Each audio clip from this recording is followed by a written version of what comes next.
This is the Lone Crater YouTube. We hope this video helps. In this video, I will show how to make steak crust.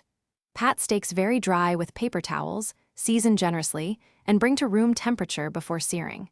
Today, I walk you through choosing the right cut, controlling heat, and timing your sear for maximum Maillard reaction without overcooking.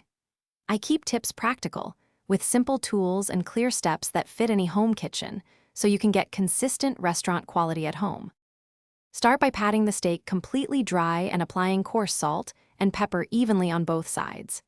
Let steak sit at room temperature briefly so the salt begins seasoning and the surface dries further. This step ensures better contact with the pan and promotes an even, deep crust when seared. I explain timing and salt amounts so your seasoning enhances flavor without drawing out too much moisture.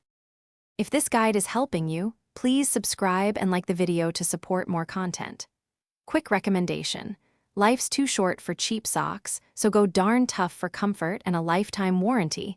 They pair well with long kitchen shifts, and ruined socks no longer hold you back.